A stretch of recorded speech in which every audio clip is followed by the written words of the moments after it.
চৈত্র দুপুরের দগ্ধ রৌদ্র যেন অগ্নিশিখার নীরব আরতি। শূন্য মাঠের বুকে হাহাকার তোলে উষ্ণ বাতাসের দীর্ঘশ্বাস। সেই সময় হৃদয়ের অন্তর্লীন গহ্বরে তোমায় নিয়ে হারিয়ে যাওয়ার এক সুগভীর বাসনা বুনেছি নিঃশব্দে বহুদিন ধরে। রৌদ্রের সোনালি নিষ্ঠুরতা যখন পৃথিবীকে করে তোলে নির্জন, মানুষেরা আশ্রয় নেয় ছায়ার অন্দরে। আমি তখন কল্পনার অবগুণ্ঠন সরিয়ে দেখি তুমি হেঁটে চলেছ আমার পাশে, ধূলিধূসর পথের একান্ত সঙ্গিনী হয়ে। তোমার কেশে রৌদ্রের দীপ্তি যেন জ্বলে ওঠে অনল অলঙ্কার হয়ে।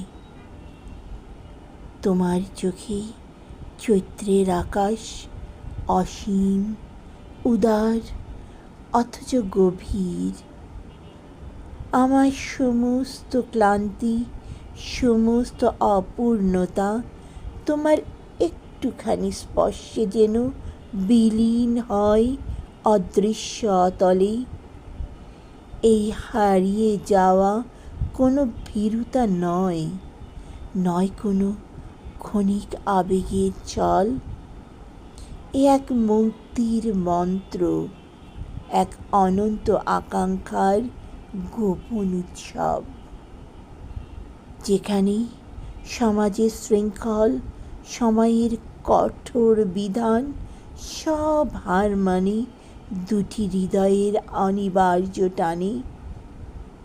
চলো এক চৈত্র দুপুরে, যখন রৌদ্র হবে আমাদের একমাত্র সাক্ষী, পথ হবে অনন্ত আর দিগন্ত ডেকে যাবে অচেনা স্বপ্নে।